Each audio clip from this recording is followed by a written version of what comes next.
கல்லுக்குள்ள வந்து உட்காந்துட்டு கரண்ட் இல்லாம ஜாலியா இருக்கும்.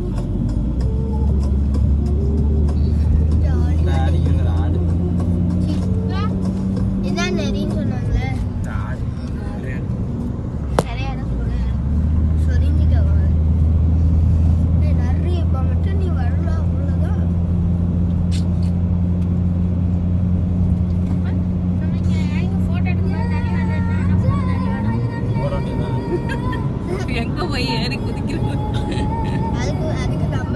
காருக்குள்ள வந்து டக்குன்னு கலர் அது ஒன்று கஷ்டம். நீ அதுக்கு அடிக்கிற அளவுக்கு 1 2 அது